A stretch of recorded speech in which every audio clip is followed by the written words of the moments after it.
السلام عليكم ورحمة الله تعالى وبركاته. مرحبا بكم مرة أخرى في قناتكم ديليس كراميلا. نتمنى إن شاء الله وانتم كتشاهدوا هذا الفيديو تكونوا بألف خير وبصحة جيدة. ولأول مرة كيشوف القناة ديالي، إذا عجبك الفيديو وعجبك كذلك المحتوى ما تنساش تعمل اشتراك، تعمل لايك، تخلي لي تعليق. وبالنسبة لي ديجا مشترك في القناة ما يبخلش عليا باللايك وتعليق. وبلا ما نطول عليكم الفيديو غنبداو على بركة الله في المقادير والطريقة. وبالنسبه للمقادير ديال لاجينواز كنحتاج 125 غرام ديال السكر مع كيس سكر فاني، 3 ديال البيضات، 125 غرام ديال الدقيق الابيض، معلقه صغيره ديال خميره الحلوى، ونص كاس ديال الماء سخون. وما نساوش كذلك واحد رشه ديال الملحه. وغنبداو في الطريقه اللي كناخذوا واحد البول، كنديروا البيض، دائما البيض يكون بحراره المطبخ، كنزيدوا عليه رشه ديال الملحه، سكر فاني، وغنبداو نضيفوا السكر بالتدريج وحنا كنطربوا. من الاحسن نطربوا بالطراب الكهربائي حتى يضاعف لنا الحجم ويتغير اللون.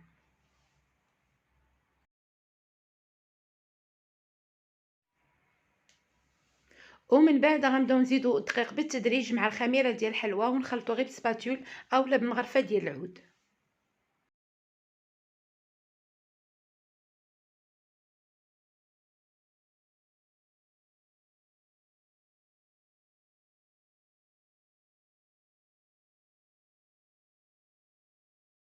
وفي الاخير غنزيدو كاس ديال الماء اللي يكون طايب، يعني سخون بزاف، يعني غنزيدوه دفعه واحده وغنخلطو بسرعه.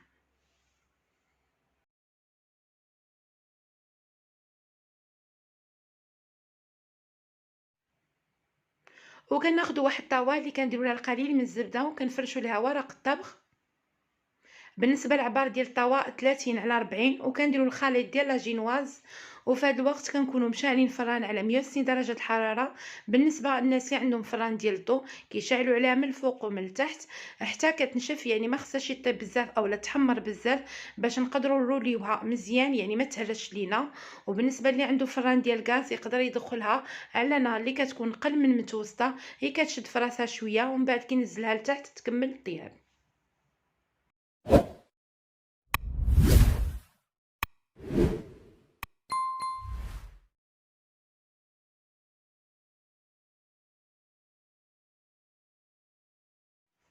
وهذا هو الشكل ديال لاجينواز من بعد ما خرجناها من الفران.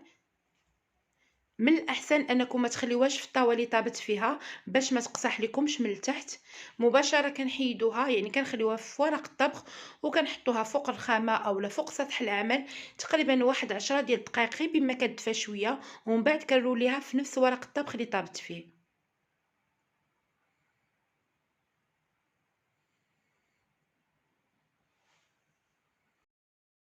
بغيتي تحتفظي بها يعني توجديها من قبل، يمكنك تعاودي تروليها في الماء ليمونتير وتعمليها في المجمد. ملي تبغي تخدمي بها كتخرجيها من قبل بواحد ثلث ساعه وكتخدمي بها.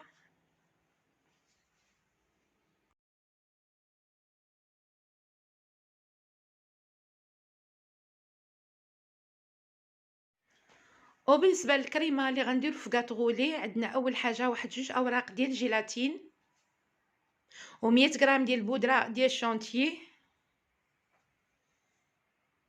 وعندنا واحد الكاس ديال حليب العنبه يعني 150 ملل ديال الحليب، وعندنا كذلك واحد نص كاس ديال الماء ديال الاناناس اللي كيكون في لي بواط، وعندنا تقريبا واحد 4 ديال القطع ديال الاناناس اللي قطعناهم مربعات صغار، وعندنا الماء ديال الاناناس اللي غنسقيو به لاجينواز، و125 غرام ديال القشده اللي كتكون خاصه بالحلويات. اول حاجه كناخذوا الاوراق ديال الجيلاتين اللي كنرطبوهم في الماء، دائما الماء يكون بارد. وكناخذوا القشده اللي كنطلعوها يعني غير نص طلعه، يعني ما كنطلعوهاش بزاف لان مازال غنطلعوها مع البودره ديال الشونتي والحليب.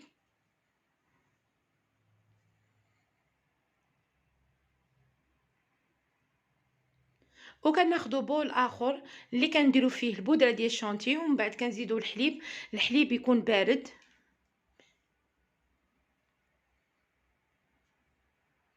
وكنطربوا هذا الخليط مزيان حتى كيشد في راسو، يعني كيضاعف الحجم ديالو. وكنزيدوا 1 غرام ديال السكر، 1 غرام ديال الفاني، 1 غرام ديال البيكربونات، 1 غرام ديال الفانيليا، 1 غرام ديال البيكربونات،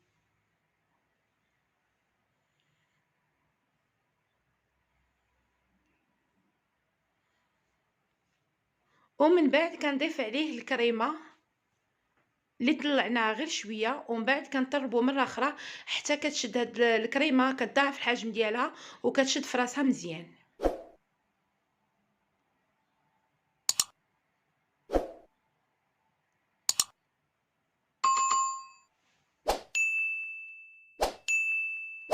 كناخدو هذاك نص كاس ديال الماء ديال الاناناس اللي كنديروه في واحد الكاسرول، غير كندفيوه شويه باش يعني دوب لينا فيه الاوراق ديال الجيلاتين. هنا بالنسبه لما كانش عندكم الماء ديال الاناناس، يمكن لكم ديروا سيرو اللي كيكون عادي، تنسموه مثلا بالحامض او لا كما بغيتو، يعني تنسموه على حسب الذوق ديالكم. هو اللي كديروا فيه يعني الجيلاتين، كدفيوه شويه وكديروا فيه اوراق جيلاتين، وفي نفس الوقت كتسقيو به لا جينواز.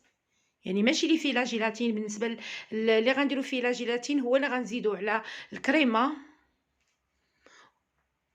وحنا كنخلطو غير بسباتول. وبالنسبه لهذا السيرو او الماء ديال الاناناس اللي درنا فيه لا جيلاتين، ما تزيدوش على الكريمه وهو سخون، كتخليوه حتى كيبرد تماما عاد كتزيدوه. وهذا هو الشكل ديال يعني الجينواز من بعد ملي كنروليوها. كما لاحظتوا يعني كتحافظينا حتى على الشكل وكتجينا طريقه سهله. هنا بالنسبه تسمحوا لي كان فيديو تقطع. مهم قبل ما كندير الكريمه كنسقيه بالسيرو اولا بالماء ديال الاناناس، كنسقي لا جينواز مزيان، ومن بعد كندير الطبقه ديال الكريمه كامله.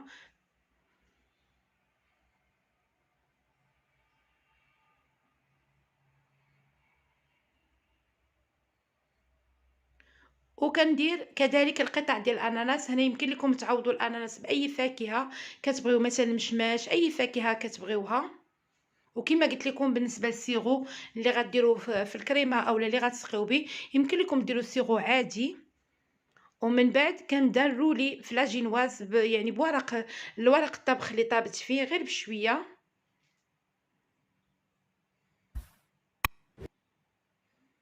وكنديروا في بابي الومنيوم اولا فيلم اليمونتير وكنروليوه مزيان، وكندخلوه المجمد على الاقل واحد 3 ديال الساعات غير بما كيشد في راسو. وهذا هو الشكل ديالو من بعد مي عملناه في المجمد. كنخرجوا بطبيعه الحال وكنقطعوا ليه الجوانب ديالو.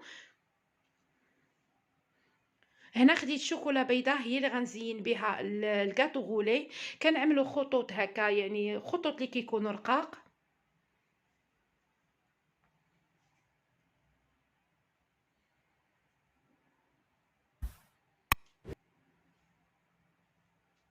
وبالنسبه للتزيين كذلك خديت شوكولا بيضاء اللي كنديرها في هاد لي موتيف على شكل نجيمات، وانتم بطبيعه الحال كيبقى التزيين على حسب الذوق، على حسب اللي متوفر عندكم.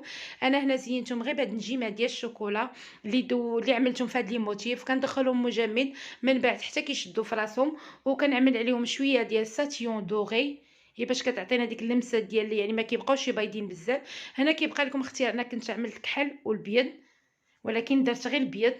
هذا هو الشكل ديالهم، هما اللي غنزينوا به لابيش ديالنا. وصلنا لنهايه الفيديو، نتمنى ان شاء الله ان الوصفه اليوم تنال الاعجاب ديالكم، ونتلاقاو في وصفات جديده وفيديو جديد، والى اللقاء.